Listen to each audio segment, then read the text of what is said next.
ఓం నమో వెంకటేశాయ. జ్యోతిషరత్నగరం ఛానల్‌కి స్వాగతం. ఈ వీడియోలో 2026 సంవత్సరం నుంచి ప్రత్యేకంగా ఆగస్టు నెల నుంచి కూడా ఎటువంటి గ్రహ సంచారాలున్నాయి, ఒక దేశంలో కావచ్చు, ప్రపంచ దేశాల్లో గ్రహాల యొక్క విన్యాసాలు ఎలా ఉన్నాయి, అలాగే నడుస్తున్న గ్రహ దశలు ఎటువంటి ప్రభావాన్ని చూపిస్తున్నాయి దేశాల మీద, అలాగే దేశ ప్రజల మీద, ఇలాంటి విషయాలు నేను కొంత తెలియచేస్తాను. 2026 సంవత్సరంలో శని మీనంలో వక్రంలోకి వచ్చాడు జూలై 27 నుంచి. అలాగే గురువు ప్రస్తుతం కర్కాటకంలో అతిచారంలో ఉన్నాడు. మిథునంలో కూడా అతిచారంలో ఉండి కర్కాటకంలోకి వచ్చాడు. ఈసారి చాలా విలక్షణమైనటువంటి అతిచారంలో ఉంటాడు గురువు, దాదాపు 7 సంవత్సరాలు 2032 వరకు. రాహుకేతువులు ఈ సంవత్సరం నవంబర్ నెలాఖరున ట్రూ రాహు కేతు రాశి మారుతున్నారు. రాహు మకరంలోకి, కేతువు కర్కాటకంలోకి. ఇలాంటి చాలా విలక్షణమైనటువంటి గ్రహ సంచారాలు ఉన్నాయి. అలాగే కొన్ని దేశాలకి మహాదశలు కూడా మారుతున్నాయి. ఈ నేపథ్యంలో ఎటువంటి పరిస్థితులు మనం చూడబోతున్నాము, కొంతవరకు చెప్పాలంటే సంచలనాత్మకమైనటువంటి పరిస్థితుల్ని చూస్తాము. అవేంటి అనేది కొంత క్లుప్తంగా తెలియచేస్తాను. ముఖ్యంగా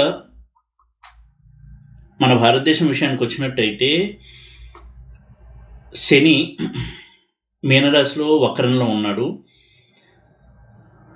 సో దాన్ని మనం ఎలా చూడొచ్చు అంటే, ఒక రకంగా అంటే శని లగ్నం నుంచి కూడా, వృషభ లగ్నం కాబట్టి లగ్నం నుంచి రాజ్యాధిపతి అవుతాడు. అటువంటి రాజ్యాధిపతి లాభంలో వక్రించి ఉన్నాడు. ఆపోజిట్లో శుక్రుడు నీచలో ఉన్నాడు. ఇటువంటి అలాగే కుజుడు మిథునంలో ప్రస్తుతం ఉన్నాడు. కాబట్టి కొంతవరకు యుద్ధ వాతావరణం అనేది పొంచి ఉంటుంది. పొరుగు దేశమైనటువంటి పాకిస్తాన్ నుంచి కొంత దాడి జరిగేటువంటి అవకాశం ఉంటుంది. అయితే ఆ దేశం యొక్క గ్రహస్థితి కొంత బలహీనంగా ఉండడం వలన చాలా గట్టిగానే భారతదేశం సమాధానం చెప్పి లొంగ తీసుకునేటువంటి ప్రయత్నం చేస్తుంది. అందులో సఫలీకృతం కూడా అవుతుంది. ఇందాక నేను ఒక వీడియోలో చెప్పినట్టు, ఇంతకుముందు పాకిస్తాన్కి చాలా గడ్డుకాలం నడుస్తుంది. ఆ దేశం విచ్ఛిన్నమయ్యి ముక్కలుగా అయ్యేటువంటి సూచనలు కూడా ఉన్నాయి. మన పొరుగు దేశం మీద మన దేశాన్ని ఆధిపత్యమై ఉంటుంది. అలాగే ఇటీవల కేంద్ర విద్యామంత్రి రాజీనామా చేయడము, అలాగే ప్రతిరోజు కూడా ప్రభుత్వాన్ని విద్యార్థులు నిలదీస్తూ ఉండడము, ఇవి చూసినట్టయితే ఆగస్టు నెలంతా కూడా శుక్రుడు కన్యలో నీచలో ఉంటాడు.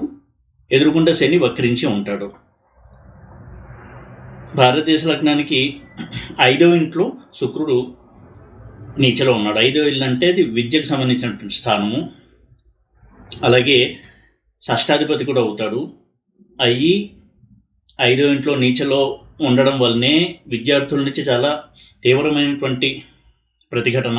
అలాగే కుజుడు కూడా ఆగస్టు 2వ తారీఖున మిథునంలోకి వచ్చాడు. సెప్టెంబర్ 18 ఆ టైంకి కర్కాటకంలోకి వెళ్తాడు. మిథునంలో ఉన్నప్పుడు ఇటువంటి ఆందోళనలు, అగ్రెషన్స్ ఎక్కువగా ఉంటాయి. అంటే విద్యార్థులు రోడ్డు మీదకి వచ్చి ఆందోళన చేయడము, ఇటువంటి వాతావరణం ఉంటుంది. అలాగే కేంద్ర ప్రభుత్వానికి, ఆ నాయకులకి కూడా, ప్రధానమంత్రికి కూడా చాలా కష్టతరమైనటువంటి సమయంగా చూడాల్సి ఉంటుంది. ఆయన పదవికి కూడా కొంత గండం ఉండేటువంటి సూచనలు ఉన్నాయి. అది ఇదివరకు కూడా ఒక వీడియోలోనే చెప్పడం జరిగింది. ఇక గురువు ఎప్పుడైతే అతిచారంతో సంచారం చేస్తూ ఉంటాడో తన బలాన్ని పెంచుకుంటాడు. కాబట్టి అందులో ప్రస్తుతం కర్కాటకంలో ఉన్నాడు. అక్టోబర్ 31 నుంచి మళ్ళీ సింహంలోకి వెళ్తాడు. ఆ తర్వాత మళ్ళీ కర్కాటకం నుంచి మళ్ళీ సింహంకి వెళ్తాడు. కాబట్టి గురువు యొక్క ఈ అతిచార సంచారం వలన బంగారం ధరలు చాలా విపరీతమైనటువంటి స్థాయిలో పెరిగేటువంటి అవకాశం ఉంటుంది. ఈ అతిచార సంచారము ఇంకా కొన్ని సంవత్సరాల నుండి గురువు ధనస్సుకు వెళ్ళే వరకు కూడా అతిచార సంచారం ఉంటుంది. కాబట్టి 2030-32 ఆ సమయానికి మనం ఇప్పుడు ఎవరు ఊహించినటువంటి స్థాయికి కూడా బంగారం ధర వెళ్ళేటువంటి అవకాశం ఉంది. అంటే ఒక 3 లక్షలు, ఇంకా పైకి వెళ్ళి 5 లక్షల వరకు వెళ్ళినా కన్నా ఆశ్చర్యం లేదు. కాబట్టి ఎవరన్నా బంగారం కొనాలి అనుకున్న వాళ్ళకి ఇది మంచి సమయము.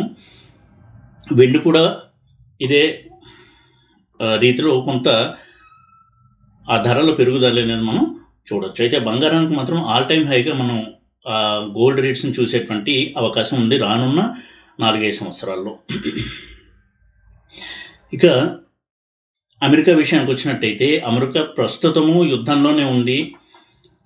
అమెరికా యొక్క ఆర్థిక పరిస్థితి కొంత డోలాయమానంగా ఉంది. ఎక్కువ ధనాన్ని యుద్ధం కోసమే ఖర్చు చేయడం అనేది కూడా జరుగుతోంది. అమెరికా యొక్క చార్ట్ చూస్తే అమెరికా సింహలగ్నము, కుంభరాశి, అంటే లగ్నాన్ని చేయడం ఇంట్లో చంద్రుడు ఉన్నాడు. మండేన్ ఆస్ట్రాలజీలో 7వ ఇల్లు అంటే యుద్ధానికి సంబంధించినటువంటి హౌస్. చంద్రుడు వ్యయాధిపతి అయ్యి సప్తమంలో ఉన్నాడు. అందుకే యుద్ధానికి ఎక్కువ ఖర్చు చేయడము, దానివల్ల ఆర్థికంగా ఆ దేశం చాలా కుదేలైపోవడము, ఇటువంటి సంఘటనలు మనం చూడొచ్చు. అందులోనూ అక్టోబర్ 2026 నుంచి మళ్ళీ ఏప్రిల్ 2029 వరకు కూడా ఆ దేశానికి బుధ మహాదశలో రాహు అంతర్దశ అనేది జరుగుతూ ఉంటుంది. ఈ బుధ రాహు ఈ కాంబినేషన్ ఎప్పుడూ కూడా రాహు మహాదశలో బుధ అంతర్దశ జరుగుతూ ఉంటుంది. ప్రస్తుతం రాహు మహాదశ నడుస్తుంది అమెరికాకి. రాహు మహాదశలో బుధ అంతర్దశ అనేది జరుగుతూ ఉంటుంది. 2026 అక్టోబర్ నుంచి 29 ఏప్రిల్ వరకు. ఇది చాలా కష్టతరమైనటువంటి సమయం. ఎందుకంటే అమెరికా చార్ట్లో బుధ రాహులు ఇద్దరూ కలిసి కర్కాటకంలో ఉన్నారు. అది వ్యయస్థానము. అందులోనూ బుధుడు వక్రించి ఉన్నాడు. దీని ప్రభావాలు ఎలా ఉంటాయని చూసినప్పుడు రాహువు బుధుడు నక్షత్రమైన ఆశ్లేష నక్షత్రంలో ఉన్నాడు. బుధుడు పుష్యమి నక్షత్రంలో ఉన్నాడు. అది శని నక్షత్రం. దీనివల్ల కొంత యుద్ధం అనేది ఎప్పుడూ కూడా జరుగుతూ ఉంటుంది ఆ దేశానికి వేరే దేశంతో. అలాగే 2nd and 11th లార్డ్ అయినటువంటి బుధుడు, ధనాధిపతి లాభాధిపతి అయిన బుధుడు వ్యయంలో వక్రించి రాహుతో కలిసి ఉండడం వలన చాలా ధన వ్యయం కూడా జరుగుతూ ఉంటుంది ఇదే నేపథ్యంలో. అందుకే నేను ఇంకొక వీడియోలో చెప్పడం జరిగింది, అమెరికా ఆర్థికంగా కుదేలయ్యేటువంటి సూచనలు ఎక్కువగా ఉన్నాయి 2030 ఆ టైంకి వచ్చేసరికి. అదేవిధంగా ప్రస్తుతం ఉన్నటువంటి అధ్యక్షుడు తీసుకునే నిర్ణయాల వల్ల అమెరికాలో వీసా కోసం ప్రయత్నిస్తున్న వాళ్ళకి, అక్కడ సెటిల్ అవ్వాలనే వాళ్ళకి చాలా కష్టతరమైనటువంటి పరిస్థితులు నెలకొంటూ ఉంటాయి. ఎందుకంటే 11th హౌస్ కూడా ఫారిన్ సెటిల్మెంట్ని సూచిస్తుంది. 11th హౌస్ అంటే 12th హౌస్ నుంచి 12th హౌస్. అటువంటి బుధుడు వక్రించి రాహుతో కలిసి వ్యయంలో ఉన్నాడు చంద్రుడి ఇంట్లో. కాబట్టి వ్యయం అంటే కూడా foreign relations, foreign settlement, foreign travel, visa, immigration, ఇటువంటి యాక్టివిటీస్ని సూచిస్తుంది. కాబట్టి అమెరికాలో ఎవరైతే వీసా కోసం ప్రయత్నం చేస్తున్నారో, అక్కడ ఉంటూ గ్రీన్ కార్డ్ కోసం ప్రయత్నిస్తున్నారో, పర్మనెంట్ రెసిడెన్సీ కోసము, ఇలాంటి వాళ్ళకి కొంత జాప్యము, చాలా ఫ్రస్ట్రేషను, ఇవన్నీ కూడా ఎక్కువగా ఉండేటువంటి అవకాశాలు ఉన్నాయి. ఇది ఎప్పుడు కూడా కొంత దృష్టిలో పెట్టుకునే ప్రయత్నాలు చేసుకోవడం అనేది మంచిది. ఎందుకంటే రాహు-బుధ కాంబినేషన్ ఎప్పుడూ కూడా కొంత ప్రాబ్లమెటిక్ కాంబినేషనే. అలాగే చంద్రుడి నుంచి కూడా కర్కాటకం అనేది 6వ ఇల్లు అవుతుంది. అది శత్రుస్థానము 6వ ఇల్లు అనేది. అందుకే ఎప్పుడు కూడా ఒక దేశంతో శత్రుత్వాన్ని పెట్టుకుని యుద్ధం చేస్తూ ధనాన్ని ఖర్చు చేయడం అనేది జరుగుతూ ఉంటుంది. ఇండివిజువల్ హారోస్కోప్ కావచ్చు, అంటే వ్యక్తిగత జాతకంలో కావచ్చు, ఒక దేశం యొక్క జాతకంలో కావచ్చు. బుధ మహాదశలో రాహు అంతర్దశ, రాహు మహాదశలో బుధ అంతర్దశ ఎప్పుడు ప్రాబ్లమెటిక్కే. అందులోనూ ఇలాంటి పొజిషన్స్లో ఉంటే చాలా ప్రాబ్లమెటిక్గా ఉంటుంది. అమెరికా తీసుకునేటువంటి ఆ అధ్యక్షుడు తీసుకునేటువంటి ఈ దూకుడు చర్యల వల్ల తీవ్రమైనటువంటి సంక్షోభంలోకి వెళ్ళబోతోంది అమెరికా రానున్న 4-5 సంవత్సరాల్లో. తన యొక్క అగ్రరాజ్య హోదా కూడా ప్రశ్నార్థకమైపోతుంది. అటువంటి స్థితిలోకి వెళ్ళబోతోంది ఆ దేశము. ఆ విధంగా ఆ దేశ చరిత్రలో ఈ అధ్యక్షుడు ఎప్పుడూ కూడా ఒక నల్ల సిరాతో రాయబడి ఉంటాడు. ఈ విధంగా మనం చూడాల్సి ఉంటుంది అమెరికా యొక్క సమీప భవిష్యత్తు ఒక 4-5 సంవత్సరాల్లో. అలాగే ఆగస్టు నెలంతా కూడా శుక్రుడు కన్యలో నీచలో ఉంటాడు. కాబట్టి కన్య అనేది మన దేశానికి 5వ ఇల్లు అవుతుంది. కాబట్టి కొంత కళాకారులు కనుమరుగవ్వడము, అనారోగ్య కారణాల చేత కావచ్చు, ఏ కారణాల చేత అయినా కొంతవరకు లబ్ధప్రతిష్ఠులైనటువంటి కళాకారులు కనుమరుగవ్వడం కూడా జరుగుతుంది. ఇక గురువు నవంబర్లో సింహానికి వస్తాడు. కొన్ని వారాల పాటు కేతువుతో కలిసి సింహరాశిలో సంచారం చేస్తాడు. అంటే మతపరమైనటువంటి కొంత కాంట్రవర్సీస్ రావడము, సనాతన ధర్మం పేరుతో కొంతమందిని తక్కువగా చేయడము, ఇలాంటివి మనం చూస్తూ ఉన్నాము. వాటి పట్ల ఒక వ్యతిరేకతే కాకుండా దానికి ఎదిరించి పోరాడి అటువంటి వారిని సైలెంట్ చేయడము, ఇలాంటి పరిస్థితులు అనేవి నెలకొనే అవకాశం చాలా సమీపంలో మనం చూడొచ్చు. అంటే సాయిబాబా వారిని నిందిస్తూ ఒక వర్గం అనేది ప్రచారం చేస్తూ ఉంది. ఇటువంటి వారికి కొంత గుణపాఠం వచ్చేటువంటి సూచనలు కూడా కనిపిస్తున్నాయి రానున్న రోజుల్లో. ఎందుకంటే కుజుడు ఇటువంటి అగ్రెసివ్ ప్లానెట్స్ కొన్ని రాశుల్లోకి వచ్చినప్పుడు తప్పకుండా దాని యొక్క ప్రభావం మండేన్ ఆస్ట్రాలజీలో దేశాల మీద ఉంటుంది. ఒక తీవ్రగ్రహమైనటువంటి కుజుడు కర్కాటకంలోకి వస్తారు సెప్టెంబర్ 18వ తారీఖు. అది మన దేశానికి లగ్నం నుంచి 3వ ఇల్లు. కాబట్టి కొంత పాకిస్తాన్ నుంచి తలనొప్పి ఎదురే అవకాశం ఉంది. కానీ దానికి ధీటుగా సమాధానం చెప్పి చాలా పెద్ద దెబ్బే కొట్టబోతున్నాము ఆ దేశానికి. ఈ విధంగా చూసినప్పుడు అన్ని రకాలుగా ఒక అలజడిని సూచిస్తుంది.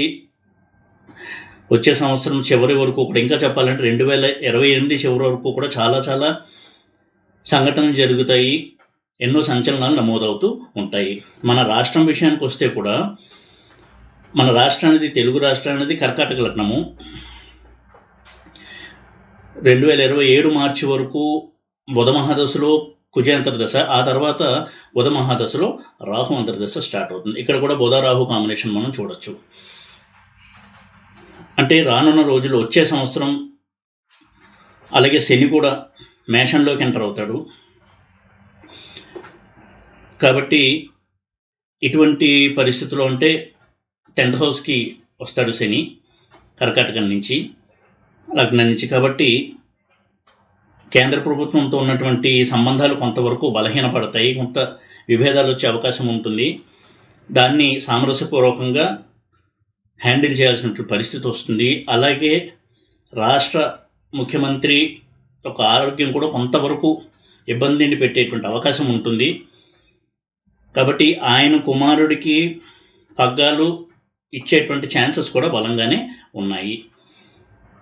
ఈ విధంగా ఈ సంవత్సరం వీటన్నిటికీ కొంత పునాదిగా చూసుకుంటే 2027 ఏప్రిల్ తర్వాత అలాగే 2028 జూన్ వరకు చాలా సంచలనాత్మకమైనటువంటి సంఘటనలు చోటు చేసుకుంటాయి రాష్ట్ర, దేశ, రాజకీయ, ఆర్థిక విషయాల్లో. ఈ విధంగా కొన్ని సూచనలు అయితే మనకి తెలియజేస్తున్నాయి ఇప్పుడు ఉన్నటువంటి గ్రహ సంచారం. అలాగే నేను ఇంతకుముందు వీడియోలు చెప్పినట్టు ఇప్పుడు వస్తున్నటువంటి సూర్యగ్రహణం, చంద్రగ్రహణం కూడా ఈ పరిస్థితులకి కొంత దోహదం చేస్తోంది. ఏదేమైనా కానీ ఈ గ్రహాల ప్రభావాన్ని వ్యక్తిగత జాతకాల మీదే కాకుండా దేశాల మీద, దేశ నాయకుల మీద ఎలా ఉంటుంది అని తెలుసుకుంటూ ఉంటే మనకి ఒక ఐడియా అనేది ముందుగానే వస్తుంది. ఆ విధంగా కూడా మనం ఆస్ట్రాలజీని స్టడీ చేయడం అనేది మంచిది. దానివల్ల మనకి గ్రహాల యొక్క లక్షణాలు ఏంటి, ఎటువంటి ప్రభావాన్ని చూపిస్తాయి అని ఒక కేస్ స్టడీగా కూడా మనకి ఇది పనికొస్తుంది. ఆ ఉద్దేశంతోనూ కొన్ని నేను అబ్జర్వ్ చేసినటువంటివి విషయాలు రాష్ట్ర, దేశ రాజకీయాల్లో, ఆర్థిక పరిస్థితుల్లో, ప్రపంచ దేశాల్లో ఎలాంటి సంఘటనలు చేసుకుంటాయి అనేవి క్లుప్తంగా వీడియోలో నేను తెలియజేశాను. ఈ వీడియో కనుక మీకు నచ్చినట్టయితే లైక్ చేసి, షేర్ చేసి, సబ్స్క్రైబ్ చేయండి. ఓం నమో వెంకటేశాయ.